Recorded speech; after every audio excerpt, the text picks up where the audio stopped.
At this point, I'm just so exhausted when it comes to Payday 3. As the title suggests, Update 4 itself isn't a bad update, as it comes with a ton of bug fixes, some balance changes in skills and equipment, and some very highly requested features since launch like controller Deadzone options, image scaling and Nvidia DLSS options, and an Unready button.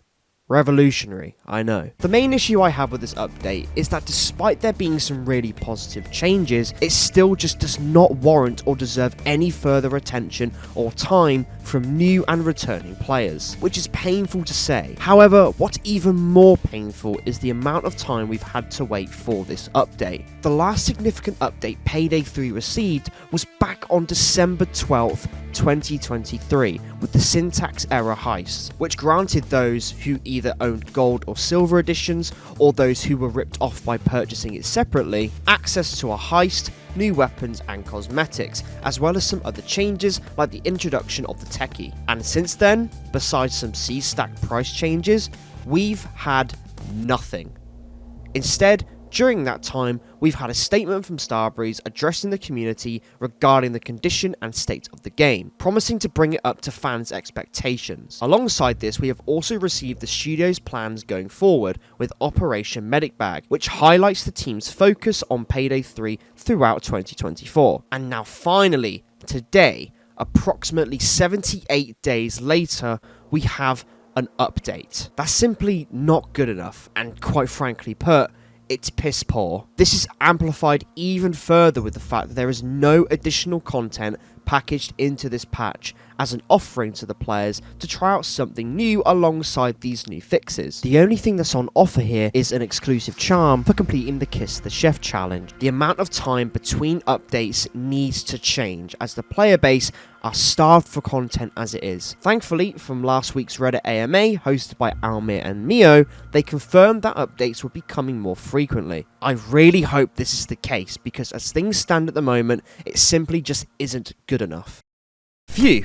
Now, with that off my chest, let's finally talk about this update. As I mentioned at the beginning of the video, Update 4 brings a ton of bug fixes, balance changes, quality of life improvements, and performance fixes right to Payday 3's doorstep. I will leave the patch notes in the description of this video if you wish to get nitty gritty and deep into specifics, especially when it comes to the balancing of certain skills and equipment. I will touch on a few things regarding balance changes, but those in my opinion are not going to be a huge focus for a lot of people with this patch. However, what I'm going to do is simply go over and highlight what I think are the most sufficient and most important features in this update, from having testing and playing it quite a bit recently behind the scenes. As always, this video is time-stamped, so please feel free to skip to whatever portion of the video interests you the most. First things first, straight off the bat, known issues. On PC, having the instant replay setting enabled in GeForce Experience or Shadowplay can in rare cases cause your system to hard lock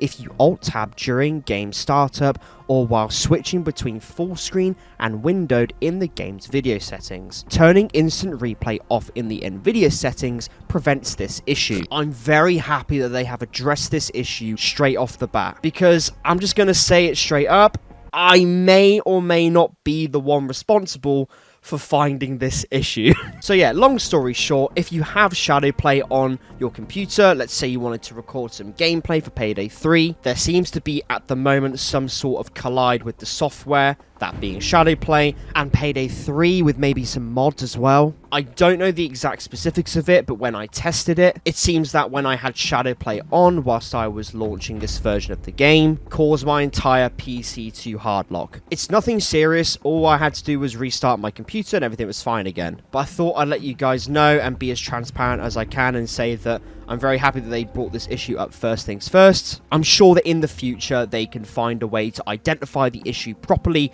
and fix this in a future patch. So for now, if you use Shadowplay, do me a favor and turn it off.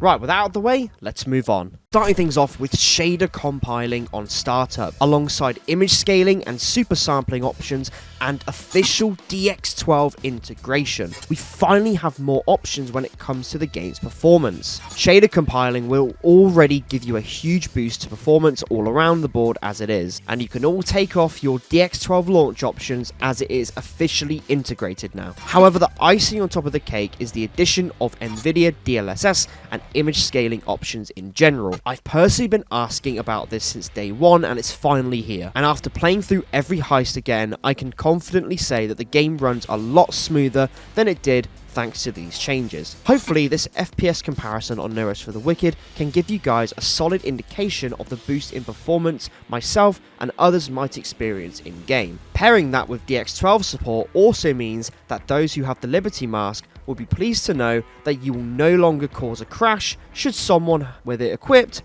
join your lobby. With all the listed factors before combined, shaders, textures and overall performance are significantly improved over the previous versions of the game. And just a side note, if for whatever reason your game ran fine on DX11, you can just type -DX11 into your launch options and that will launch the game in DX11. So I've talked a lot about improvements in performance, so now let's see how that impacts the visual side of things. For the most part, I didn't notice anything specifically different in terms of visual changes. However, the heist that has clearly been given the most love is syntax error, and rightly so. Besides a lot of bug fixes, which are once again listed in the patch notes below, the lighting and visuals have been addressed here, and thankfully so. They may be very small fixes, but they equate to so much in the long run. First things first is the time of day of the heist has been altered slightly to adjust to the lighting changes I'm about to demonstrate. For example, the keypad on the door to enter the basement. Instead of you struggling to see which numbers you need to enter due to the awful lighting and sun glare, the pad is much clearer now, making it easier for you to punch in the numbers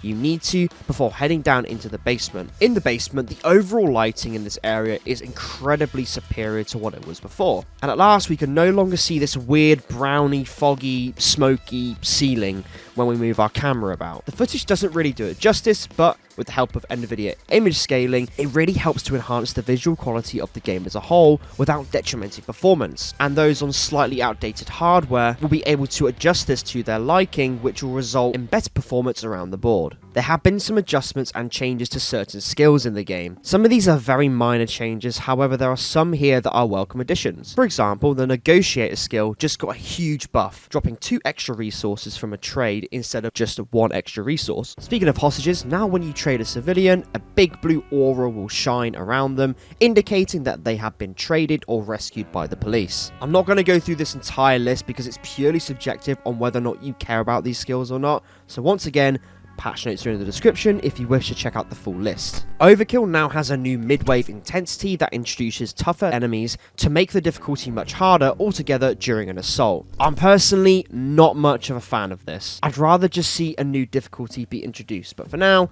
Overkill will be a bit more of a challenge to complete. Personally, I think if they are going to make the difficulty harder, they need to address the heist payouts as a compromise for the increased difficulty. For you stealth players out there, I've got some pretty good news for you. Soon they will be rotating stealth modifiers on difficulties very hard and overkill to switch up the stealth gameplay. This small little change will definitely up the replay value for those who are looking to stealth in Payday 3. Now, this isn't really any of interest to me as I play on PC with a mouse and keyboard, but for those who are on console or use a controller, will be happy to know that you have controller Deadzone settings. This was a highly requested feature at launch and it's finally here. This simply means that for those who are playing on a controller can customize their sensitivity to their liking, including Deadzone start and end sliders, acceleration and aim assist strength. This is absolutely massive for controller users and I'm sure you'll be thrilled that you can customize these options to your liking. So if you're a controller user, let me know in the comments what you think of this change and report back with your experience with these options. We have some new animations for the overkill weapons, it seems. They look pretty groovy, and now you can jack off the HET a little bit before blowing its load into a dozer or two. And finally, the most important feature in this update, an Unready Button. This will allow players who click the ready button to quickly change their mind unready and change their weapons, grenades, equipment, favors, if they wish to do so. It's a very small integration, but it is for sure a welcome one. However, this leads me back to what I said at the beginning of the video. Although these changes are overall good and in the larger picture will contribute to a better future for the game, why on earth are these simple features like an Unready button taking so long to get into the game? Overall, my gripes with this update isn't the content of it itself, but simply the amount of time it's taken to address these features and implement them. I really do hope that going forward, Starbreeze can start becoming a lot more consistent with these updates, because as it stands right now, the amount of time we are waiting between updates, it's only going to push players further away from the game more than it already has. On the other side of the coin, it's a step in the right direction. Even if that step is small, it's better than nothing. And that, ladies and gentlemen, is where the video is going to end. Have you tried the new Payday 3 update, or are you still waiting for something more significant to be announced and dropped before hopping back into New York City? Let me know in the comments below. Thanks for watching, and I'll see you in the next one. Take it easy, and goodbye.